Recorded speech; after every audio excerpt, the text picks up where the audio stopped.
Olá pessoal, tudo bem? Eu sou a Karina, consultora de imigração aqui da Ivisa, e a gente está começando hoje mais uma live e o tema de hoje vai ser vistos negados. E agora, né? Então, enfim, sempre um grande drama aí na vida das pessoas, né? Então a gente vai tentar conversar um pouquinho sobre os aspectos, o que fazer, enfim, né? Como agir depois dessa situação, né? O pessoal deixou algumas perguntas também na nossa caixinha de perguntas, eu vou aqui estar respondendo durante a live também, tá? E agora eu vou dar um tempinho para o pessoal que está chegando, o pessoal, né, entrar e começar a se inteirar do assunto também, tá bom?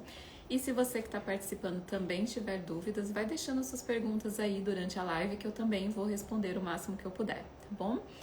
E é isso, o tema de hoje é vistos negados. E agora, né? Entro em desespero, não entro, o que fazer depois disso? Óbvio que não é um assunto muito legal, ninguém gosta de ter uma negativa, né?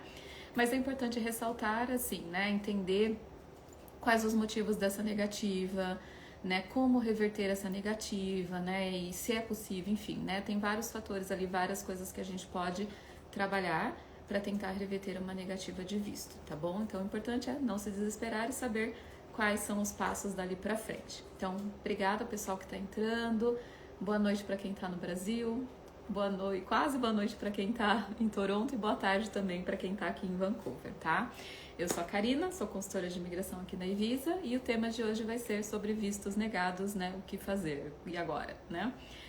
E vamos lá, vão deixando suas perguntinhas aí também, a gente já tá com bastante gente online. Pessoal, vai me dando um oizinho, me fala se vocês estão me ouvindo bem, se o som tá ok, tá bom?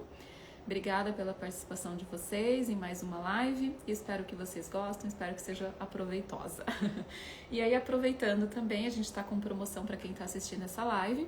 Então, até amanhã, se você fizer o agendamento da sua consulta, né, no cupom, a gente vai ter o cupom que é Visto e Visa. Depois o pessoal vai deixar aqui nos comentários para vocês. Tem 10 dólares de desconto no agendamento da consulta. Qualquer consulta de imigração, os combos, consulta de educação, enfim. Então, é o cupom de desconto para quem está participando dessa live de hoje, tá bom? Obrigada pela participação de todos vocês. Bom, acho que já dá pra gente entrar mais no tema, né?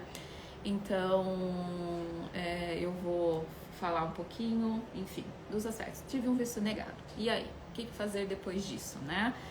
E aí a gente vai conversando aqui. Eu já vi que o pessoal tá deixando as perguntas também, tá? Então, assim, é importante que depois de uma negativa do visto, né, seja ele qual for, de estudos e tudo mais, entender quais são os motivos dessa negativa e tentar reverter esse cenário para que não tenha uma segunda negativa numa outra aplicação, numa segunda aplicação, tá? Então, assim, normalmente o que a gente sempre gosta de fazer é pedir a ATIP, que são as notas do oficial, que é ali o detalhamento do processo, né? Porque quando se há uma negativa, o que vocês vão receber é uma carta genérica ali, né? Onde foi selecionado um motivo bem genérico de qual foi a negativa, né? E aí a gente sempre procura pedir as notas do oficial, que é essa TIP, para entender se houve, né? O que foi considerado ali no processo, né? O que levou o oficial a ter aquela negativa. Porque muitas vezes ele vai colocar assim, foi financeiro, ou não estou convencido de que essa pessoa vai voltar para o Brasil, né? Não vai estar desse jeito, mas enfim.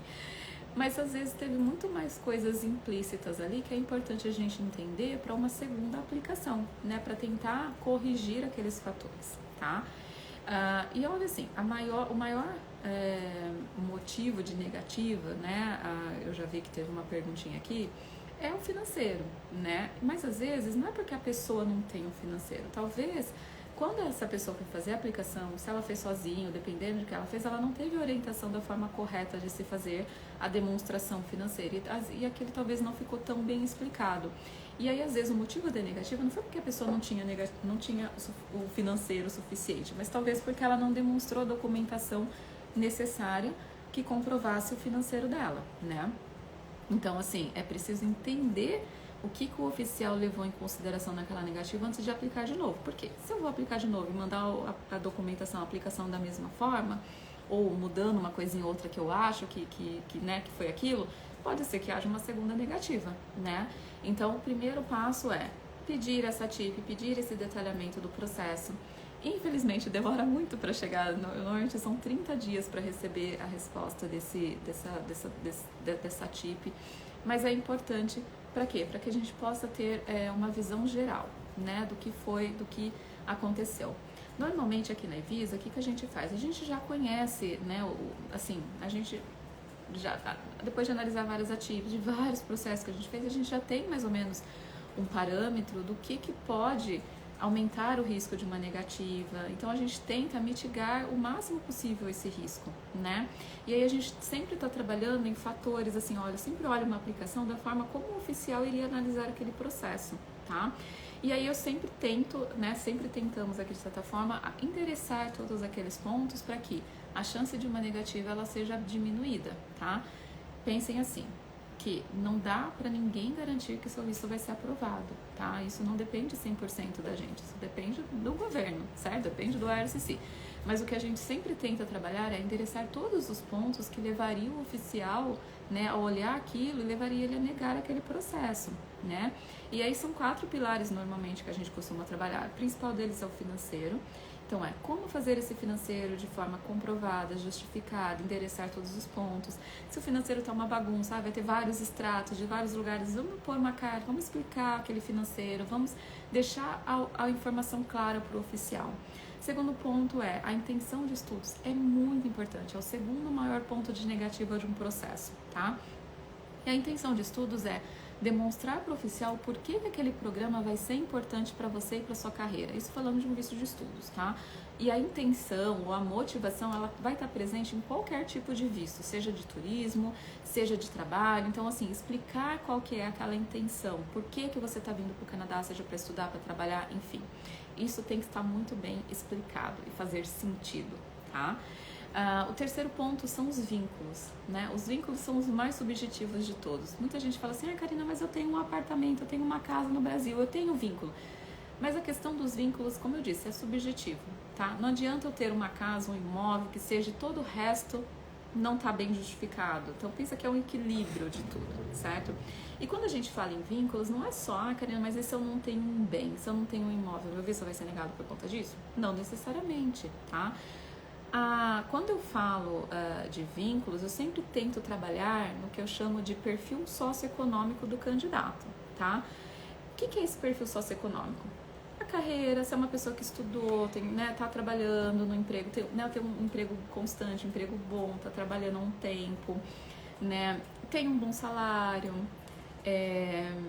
se a pessoa, enfim, dentro da renda que ela tem e tudo mais, ela constitui algum bem ou não, se for ok, mas não é necessariamente um fator determinante. Mas é importante pensar assim, existe já um perfil traçado, digamos assim, de pessoas que têm mais tendência a ficar de forma irregular, de forma ilegal no país. Então é tentar fugir desse perfil, né? Então aquelas pessoas que têm um perfil econômico ok, aquelas pessoas que têm um nível educacional bom, trabalhos qualificados, bons salários, elas têm sim, né, mais chances de ter ali um perfil socioeconômico que se enquadre melhor dentro do que o oficial está buscando ali para o processo, tá?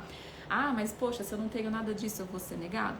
Calma, também não é assim, a gente tem que analisar. Mas no geral o oficial tem que olhar para tua aplicação, que ele só faz, e ver que você é uma pessoa que não está vindo para cá a qualquer custo, né? Que você é uma pessoa que tem muito a perder e que você, tipo, é melhor você, se você não tiver chance de ficar aqui, né? Ele precisa entender que você, voltando para o Brasil, você vai ter condições de ter uma vida melhor, um emprego legal, né? Do que ficar de forma, né, ilegal no Canadá, entendeu? Então, basicamente, é aquele perfil que tem muita coisa a perder, ele tem coisas boas que eles estão deixando, que está sendo deixado no Brasil e tudo mais, que fariam ele voltar pro Brasil depois, entendeu? Então esses vínculos faz parte de tudo isso, né? Composição familiar, condição socioeconômica, nível educacional, se a pessoa tem um bom trabalho, então tudo isso conta ali como parte dos vínculos. E o último deles é a questão de histórico, né, de viagens, vamos dizer assim, aquela pessoa que já viajou bastante ou não, mas já viajou algumas vezes, que já teve, por exemplo, a oportunidade de ficar em outro país de forma ilegal e não ficou, que, enfim, essas pessoas, ela tem ali um histórico que já conta, fala, poxa, a pessoa já teve a oportunidade de, se ela quisesse ficar ilegal em outro lugar, ela teria ficado, entendeu? Então isso também conta positivamente. Então, assim, a gente sempre tenta trabalhar na construção e no equilíbrio desses 4 pilares que eu acabei falando pra vocês, tá? Então se a gente fez a aplicação no primeiro momento e trabalhamos tudo isso, a gente tenta mitigar o máximo possível a questão do risco de ela ser negada, ok.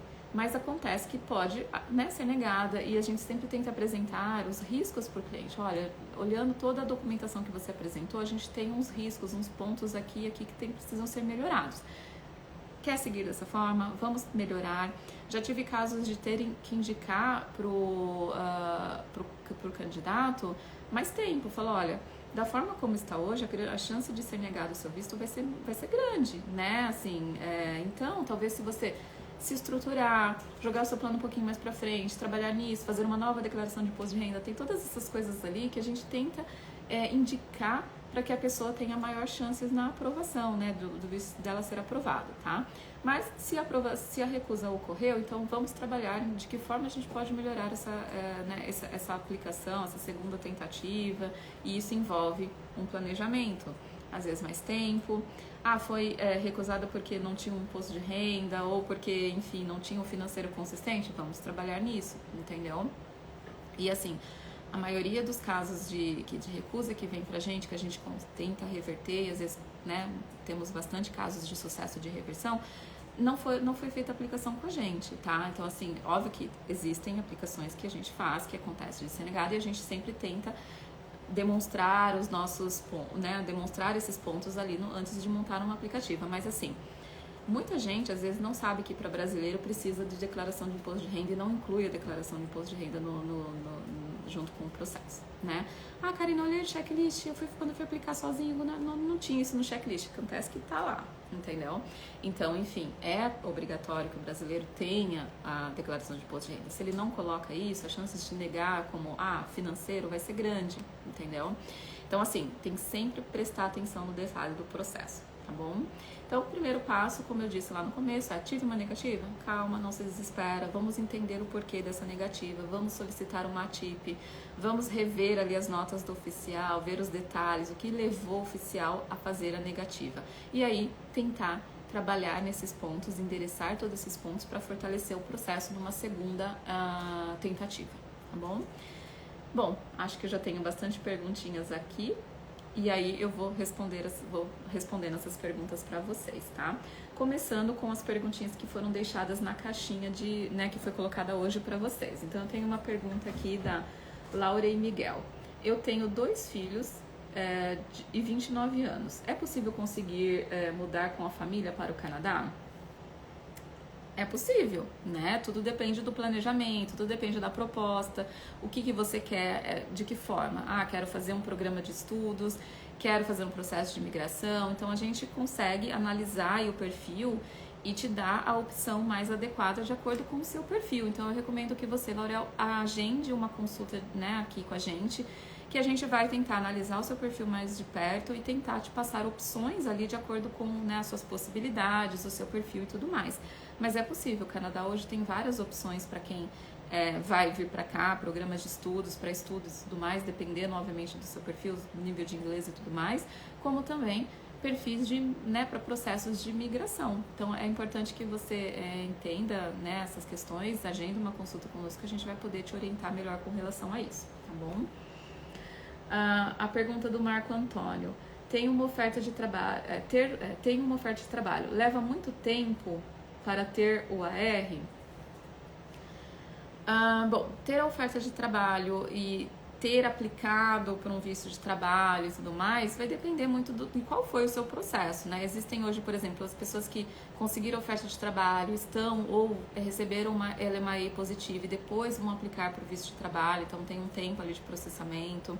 Tem pessoas que estão no Canadá e já receberam nomeação provincial e têm a possibilidade de aplicar para um visto de trabalho baseado na nomeação. Tem pessoas que receberam uma job offer e ainda vão se enquadrar num processo de imigração da província, né? Enfim, depende muito do processo. Mas normalmente, assim, hoje o tempo de processamento como eu falei, dependendo de qual foi o processo que você aplicou, por exemplo, um Global Talent Stream pode ser mais rápido, em torno de 30 dias. Já um processo convencional de visto de trabalho pode levar até 3 meses, tá? Então, enfim, é bem relativo qual o tipo de processo. A gente sempre tem uma brincadeira que a gente faz, que assim, acaba sendo uma coincidência muito grande, né? Entre os meses de maio e agosto, tudo para dentro do IRCC. Por quê? É o summer aqui no Canadá, é o verão.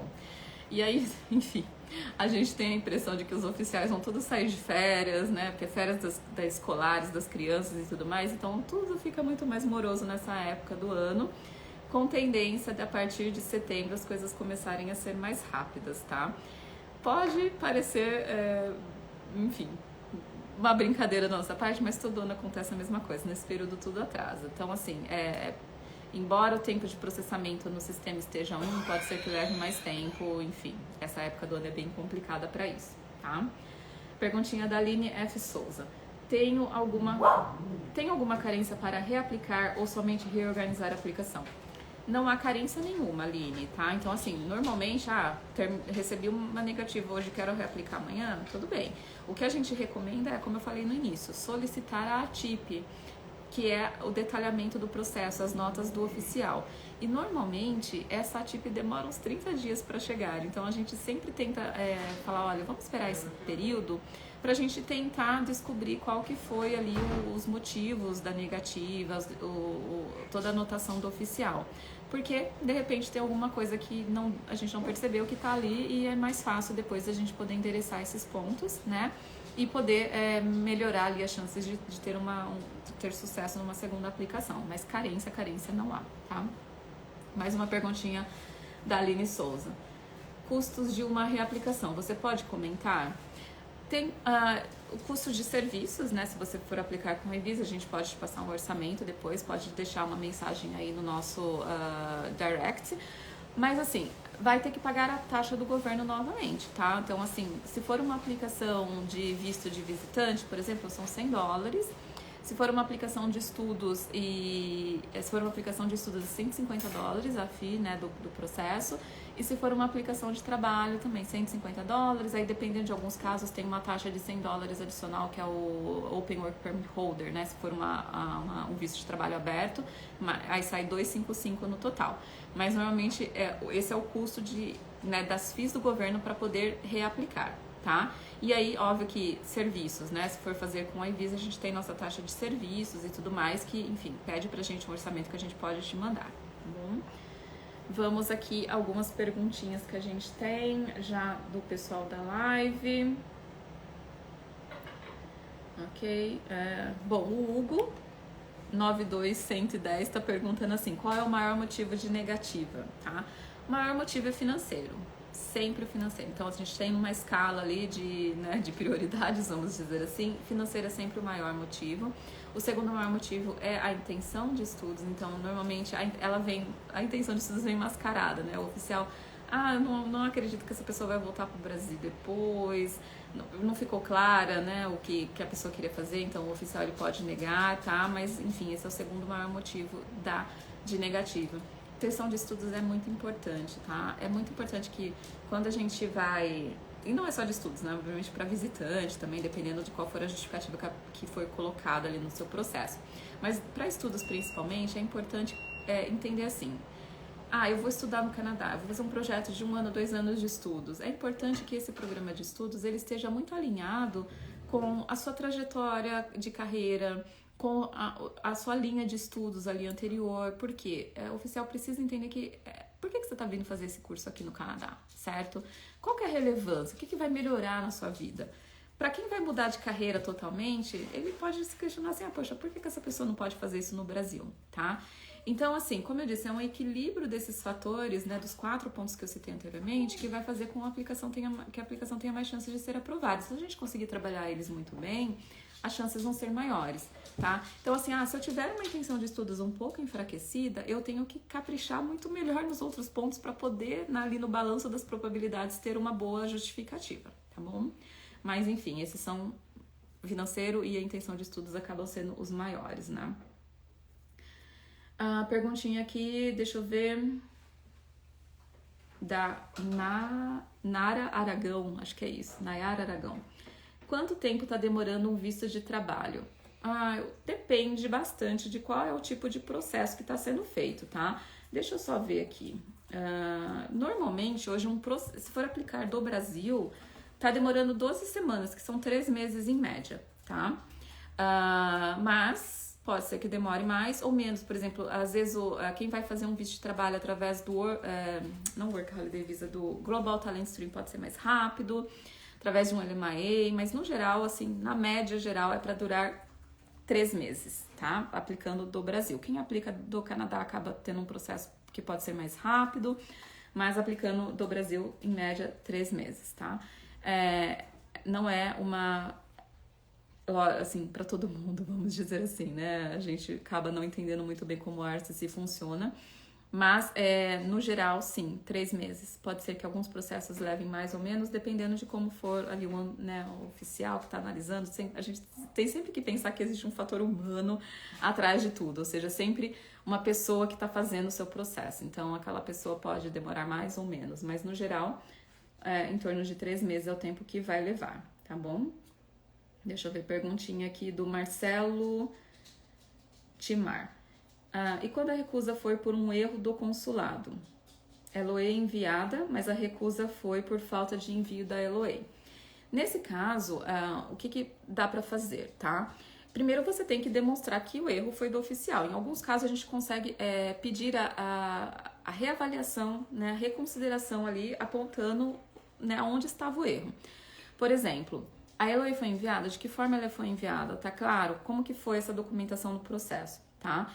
Normalmente, por exemplo, existe uma possibilidade de pedir a TIP com os documentos, né, para saber tudo que foi enviado no processo e mostrar para o oficial que está lá, tá? Mas no geral, assim, se constatou que foi um erro do consulado, pedir a reconsideração, reabertura do processo, demonstrando aonde foi que eles erraram, mostrando que o documento foi enviado, tudo certinho, tá bom? Mas enfim, dá para pedir. Se eles não aceitarem a reconsideração, aí o único jeito é aplicar novamente, infelizmente, tá? Riquela Mariano, estou nos Estados Unidos há 3 anos, tenho chance de ter meu visto aprovado? Mais uma vez, Riquela, depende dos fatores que eu falei pra você, tá? Primeiro deles é financeiro, intenção de estudos, vínculos e histórico de viagens.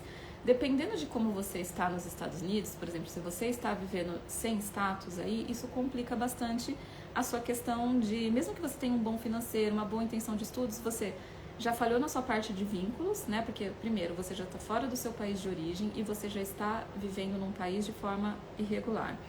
Depois, entra aquela questão do histórico de viagens, né? Que você já afetou a sua credibilidade por já ter passado, overstay, né? Por ter ficado mais tempo do que devia fora do seu status aonde você estiver. Levando em consideração esse fator, tá?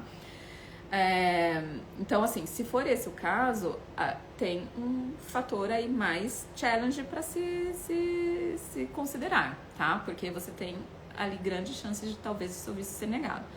Vai ser negado? Não, não vai. A gente tem que avaliar todos, não tô afirmando, tá? A gente tem que avaliar todos os fatores. Mas esses dois, né, vínculos e histórico de viagens pode ser um fator que aumente as suas chances de ter o visto negado. Se caso você está nos Estados Unidos de forma ok, seu visto está ok, seu status está legal, você vai estar, como que eu posso dizer, no mesmo bolão de todo mundo, né? Avaliando os fatores, tendo né, um processo ali bem equilibrado, com tudo justificado, financeiro ok e tudo mais, você vai estar sendo avaliado como qualquer pessoa, mesmo que você estivesse aplicando do Brasil. Então não tem problema de onde você está aplicando, desde que todos os pontos sejam endereçados de forma correta, de forma com evidências, documentação e tudo mais, tá bom? Então, só vai ter mais risco, obviamente, se você estiver vivendo sem status aí nos Estados Unidos, então isso pode complicar bastante, tá bom? Perguntinha aqui do Ronaldo Bastos. Estou fazendo o processo pela Evisa como visto exploratório e foi sugerido para mim alguma semana de aula de inglês. Gostaria de saber em que ajuda. Normalmente, assim, a gente tem que demonstrar qual que é a sua intenção de vir para o Canadá. Se você está vindo fazer uma visita exploratória, você vai vir com visto de visitante, certo? E assim, se a gente de repente colocar ali que você a sua visita exploratória para busca de emprego, essas coisas, se for esse o caso, isso não vai ser legal, né? Porque vai ali, como que eu posso dizer, aferir, né, prejudicar a sua intenção, porque um visto de visitante é para visitar, certo? Então, normalmente, assim, vou ficar mais tempo, dependendo do tempo que for alegado, ter um curso de inglês pode ser algo que seja interessante. Falar, olha, eu vou visitar, quero aproveitar esse tempo para fazer um programa de inglês, tá? Enfim, precisa entender por que foi sugerido isso. Talvez a consultora que, enfim, sugeriu que está fazendo o seu processo e tudo mais, ela identificou ali alguma questão e sugeriu isso como uma forma de talvez melhorar um pouquinho as chances de você ter esse visto aprovado, tá bom? Então pode ser essa questão. Mas eu falei, às vezes é isso, às vezes, poxa, qual que é a justificativa de você ficar aqui, né? De vir pra cá? Talvez incluir um curso, alguma coisa ali, pode ser interessante para que aumente as chances de aprovação, tá bom? Perguntinha do Gomes Patrick. Pode comentar sobre as possíveis recusas mascaradas que não fazem o menor sentido? Nota preconceitos ou recusas por motivos de saúde, ou não poderiam ser feitas de forma legal? Isso é bem complicado, vamos dizer assim, por quê, né? Como que a gente vai ter uma afirmação, olha, foi recusado porque a pessoa tinha, sei lá, algum problema de saúde específico, tá? Então, assim, dependendo do tipo de visto que a pessoa for fazer, se ela for ficar mais de 6 meses no Canadá, ela vai ter que fazer exames médicos, né? E se for recusado por um motivo médico, vai estar descrito por quê? Porque existe toda a regra de admissibilidade por saúde aqui no Canadá, essas questões, né? E se de repente a pessoa esbarrou em algum dos pontos que está lá, pode ser negado e não é um fator discriminatório nesse caso, nada disso, entendeu? Porque ela realmente não atingiu ali alguma regra de admissibilidade que é exigida para vistos de pessoas que vão ficar mais de 6 meses, tá? Então, assim, é difícil a gente olhar uma recusa e falar, foi por preconceito, foi tralalá, certo? Mas, assim, às vezes o que acontece é países que estão passando por dificuldades econômicas, períodos econômicos muito ruins, eu já vi o oficial olhar aquilo, né, ver que, enfim, se a aplicação estiver enfraquecida de alguma forma, não estiver convincente por algum motivo, ele fala, olha, estou recusando por motivos de situação econômica do país de origem, tá?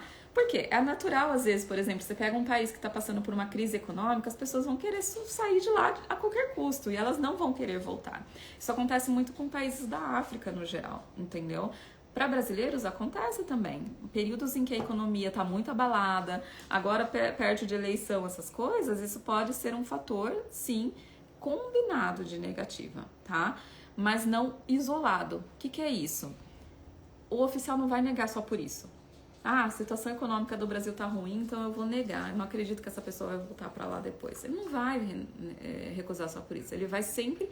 Esse tipo de recusa sempre vai estar combinada com outros fatores, ou seja, um financeiro que não está convincente, ou uma intenção que não foi bem explicada, enfim, vínculos, todos os fatores ali principais, que eu citei anteriormente, se eles não estiverem bem equilibrados e o país está passando por uma situação econômica muito grave, isso pode aumentar as chances de recusa, tá? Mas é difícil falar de recusas mascaradas, né? Normalmente é uma coisa que, enfim, fica só ali no imaginário, né? Porque ninguém vai colocar, olha, eu tô recusando por conta disso exatamente, né?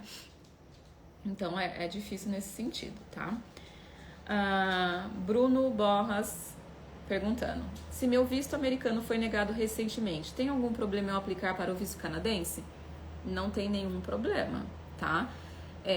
O visto americano, no geral, ele pode contar positivamente se você tem ele, porque o Canadá entende que os Estados Unidos têm um crivo muito chato para vistos no geral. Então, se você tem um visto americano aprovado, isso pode contar positivamente, mas não é um fator que vai fazer com que seu visto seja aprovado aqui do Canadá. E também não é um fator que vai fazer com que seu visto do Canadá seja recusado, tá? É importante entender assim, seu visto americano foi recusado por qual motivo? Porque talvez, se você mandar uma aplicação para cá e não melhorar esses pontos, pode ser que o canadense seja recusado pelos mesmos motivos, mas não porque você teve um visto americano negado, entendeu? Mas é porque talvez o seu financeiro não estava legal, sua intenção não estava bem explicada, enfim. Tem os fatores que precisam ser analisados, mas o fato isolado só de ter tido um visto americano negado não faz com que o canadense também vai ser negado por conta disso, tá bom? Bom, vamos perguntar aqui, vamos ver mais perguntinhas.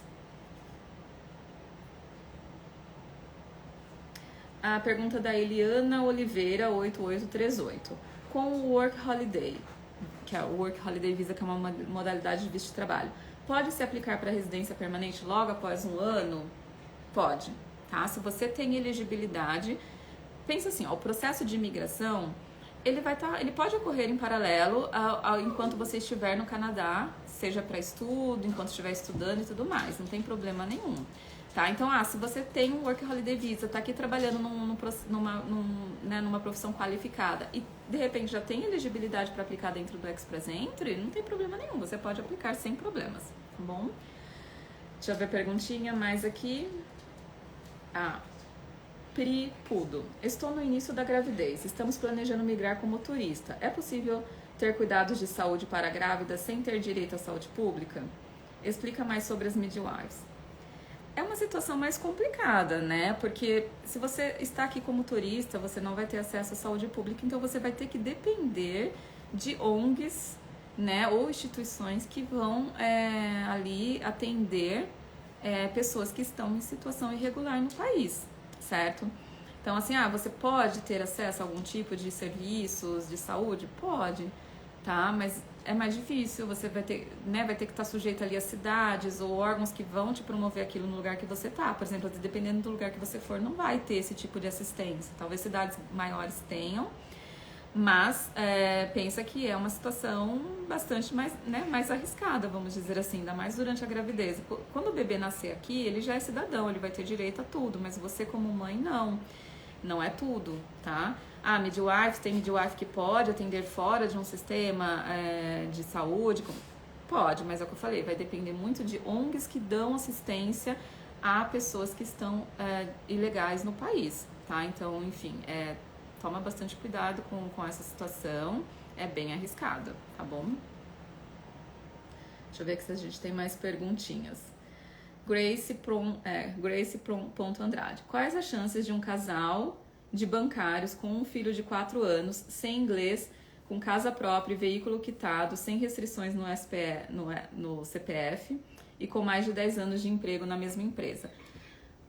Grace, é o que eu falei, a gente precisa analisar no detalhe. Aparentemente, pelo que você está me falando, você tem uma situação ok, né? É bancária, tem um emprego há mais de 10 anos, enfim, né? Tem uma situação ali, declara provavelmente imposto de renda, tem uma renda interessante, tem casa própria. Então, assim, aparentemente é um perfil que tem ali boas chances, né? De aprovação. Então, assim, olhar no detalhe, ver como está seu financeiro, por tipo de projeto que você vai querer fazer aqui no Canadá, se é estudos, enfim. Ver sua intenção, de motivação, por quais os motivos você quer estar aqui, tá? E a gente analisar dessa forma.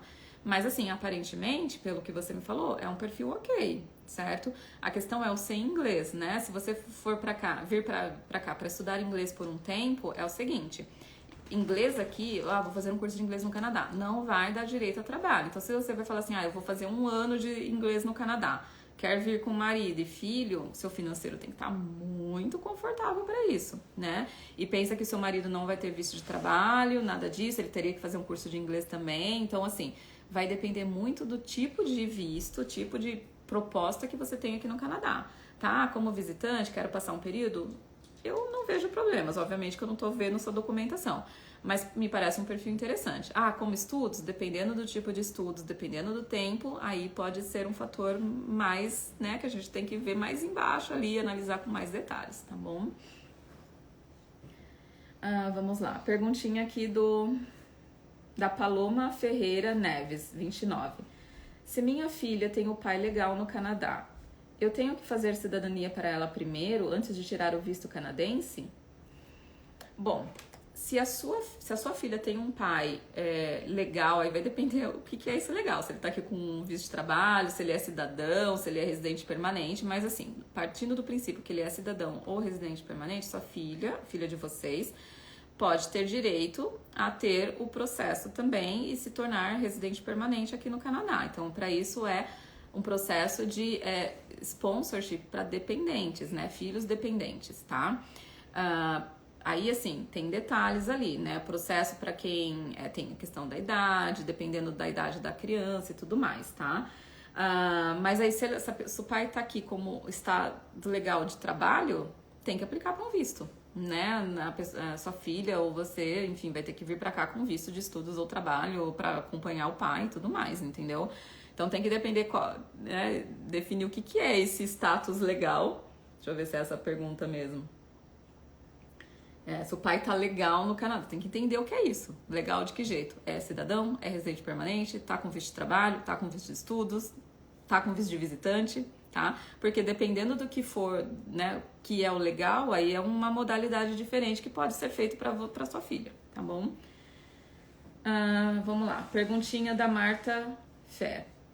Eu aplicando pro visto em novembro, ele sai até fevereiro? Né? Difícil saber, mas enfim, de acordo com o tempo de processamento aqui do sistema, 3 meses, né? Então, novembro, dezembro, já é para sair em janeiro, mas you never know, né? Porque o consulado a gente é uma caixinha de surpresas, vamos dizer assim. Tem que levar em consideração que dezembro tem férias aqui, tem, né, os holidays ali, semana de Natal e Ano Novo, então, enfim, tudo isso pode impactar. Eu tentaria aplicar antes, tá? Pelo menos em outubro esse visto. Deixa eu ver quanto tempo demora para sair um visto estando com tudo certinho. A questão é, estando com tudo certinho ou não, vai depender muito do oficial que vai analisar o seu processo, vai depender muito do momento. Então, às vezes, que nem esse tempo de processamento hoje está indicando 12 semanas, amanhã ele pode mudar para 16 semanas. Por quê? Tudo depende do volume que o oficial, que o consulado vai receber de aplicação em um determinado período, né? Se de repente, receber um monte de aplicação, isso pode impactar, né, no tempo de processamento e aumentar, tá? E não importa se você aplicou hoje, tá 12 semanas, amanhã mudou para 16, o seu visto vai estar ali sendo para 16 semanas, entendeu? Então, assim, a recomendação é, se tá tudo certinho, a documentação e tudo, aplica antes possível, tá? Setembro já manda essa aplicação, porque nunca se sabe, tá? Amanhã acontece alguma coisa, outro país entra em guerra, crise de refugiado não sei aonde, tudo isso impacta no processamento geral dos vistos, né? Então, enfim, quanto antes você aplicar, melhor, tá bom? Essa é a minha recomendação. Março.rsil406. Dentro de um ano com Work Holiday para Truck Driver, eu consigo trocar a carteira lá? Então, o que eu entendi é que você vai entrar aqui com Work Holiday Visa e vai aplicar para a carteira de trabalho, que tá a carteira de motorista específica para Truck Driver, quer saber se em um ano essa carteira sai. Acredito que sim, vai depender muito da província que você for, mas acredito que pelo menos em torno de uns 3 meses você consegue ter a sua carteira de motorista para Truck Driver, entendeu? E aí depois, assim, você tem um visto de Work Holiday para 1 ano, então você precisa aplicar com um processo, se essa for a continuidade depois da administração, tem vários processos para Truck Driver que você vai precisar trabalhar pelo menos 9 meses, ter a experiência 9 meses na província para depois aplicar com um processo de imigração. Pode ser que fique apertado, né? Porque você precisa ter a carteira ali para conseguir o trabalho. Então, pense em mais ou menos uns 3 meses para sair sua carteira de motorista específica para depois conseguir um trabalho. 1 ano pode ficar apertado. Mas, enfim, em termos de processo de carteira, acho que é mais ou menos esse o tempo que vai demorar se você seguir, né, tudo certinho, fizer todas as provas no prazo. A perguntinha do Cris Cavalcante. Spouse Sponsorship, tá demorando normalmente? Quanto tempo para ficar pronto? Você sabe que atualmente a gente tem recebido aprovações bem rápidas, certo? Eu acho que nós recebemos aprovação, uma recente na Evisa em 6, 7 meses que foi enviado o processo. Então, eu acredito que as aplicações de spouse sponsorship são mais rápidas do que as outras no geral, tá? Mas, enfim, mais uma vez, né? Vai depender de vários fatores. Primeiro, as que a gente nota que estão rápidas são as Inside Canada, dentro do Canadá, enviadas aqui dentro. Normalmente as de fora ainda estão demorando bastante, tá? Mas acho que de todos os processos de residência permanente, assim, o de spouse sponsorship é um dos mais rápidos atualmente. Perguntinha do Thomas GSR. Trabalho recente, sem imposto de renda ainda, também alta remuneração. Como seria a comprovação financeira nesse caso? A comprovação financeira, pensa assim, ó, ela não tem nada a ver com a sua renda anual, certo?